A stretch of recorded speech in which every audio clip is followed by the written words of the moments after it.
Take your mark.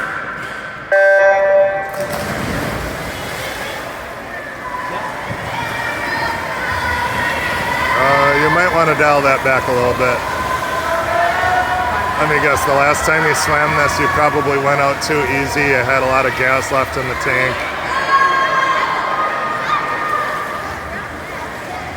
Yep, okay, now that you're looking around, you can probably settle in a little bit. Hard part's gonna be just not settling in too much.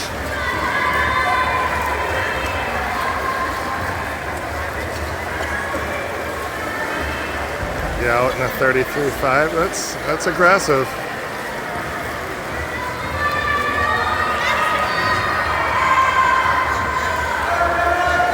Okay, doing a good job of breathing a lot. Turns are good. I mean, you know, we don't really expect sprinty turns on a 500, but they're not like, you know, those like really slow, boring turns to watch.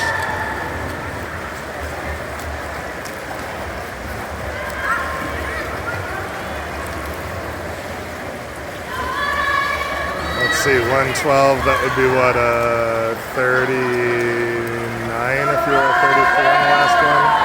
So we're starting to settle in, hunker down a little bit.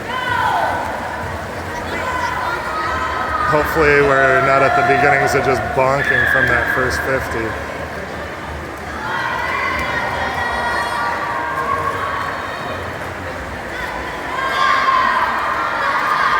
If we zoom in a little bit more, apparently it's not letting me zoom. I don't know what I'm doing. I was gonna say, it looks like the stroke itself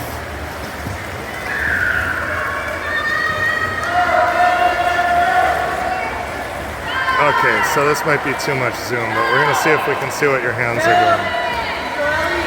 Because for 500, this is kind of where we want to be in more of the hip-driven territory, where one hand stays out in front until the other hand replaces it. And it doesn't look quite like we have that. Looks like your right arm is kind of staying out in front until the left arm gets close, but not the other way around. So if we think of trying to do that catch-up stroke, where you just keep one hand in front until the other hand catches up to it, like if you do like a 3/4 catch-up, where let's say your hand stays out in front till the other hand passes your head kind of a thing. That'll just help it keep hip-driven. It stays more attached to your body roll. It's not something that works out well with the sprints, because it'll, you know, kind of keep you from getting that high-end tempo. But for a 500 or longer, it'll just help you keep the strokes long. So that might be one of your goals to work on if this is an event you decide you really want to train for.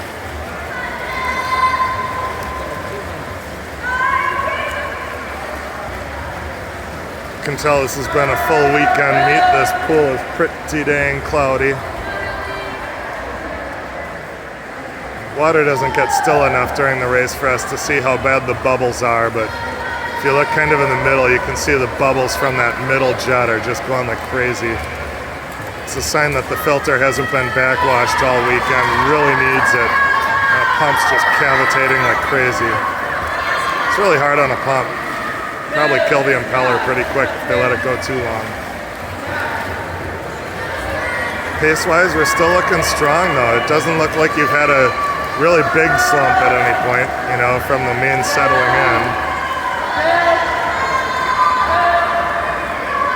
Kick's been staying pretty consistent, you know, it's there. 500, yeah, you don't want a super sprinty kick anyway, because it'll just, at least not in the beginning, because it'll just drive your heart rate up, you know, totally kill you.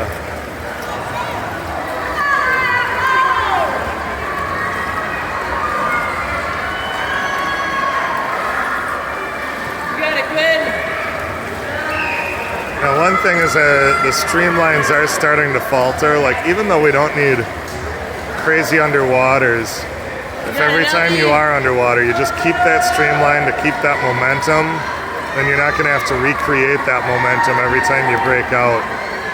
You know, just try to preserve momentum at all costs.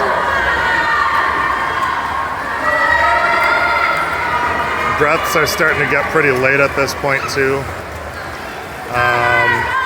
From this angle we probably can't tell, but I'd almost be willing to wager that when the breaths got really late, that left arm is probably pulling underneath your body and almost across instead of keeping the hand lined up with your shoulder on the pull.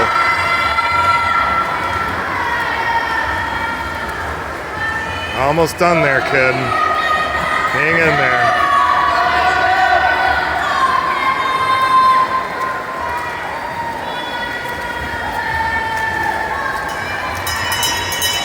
Got just one more 50 to go.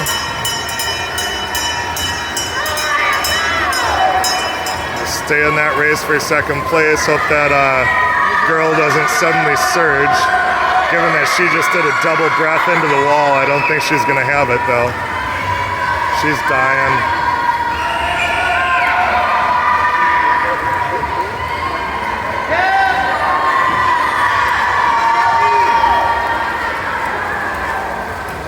Yep, this is looking solid. Bring it home strong. This much of a surge might be a sign that you might have been saving a little bit too much. At each of those middle 50s, you probably could have gotten, you know, a quarter of a second faster each without losing it.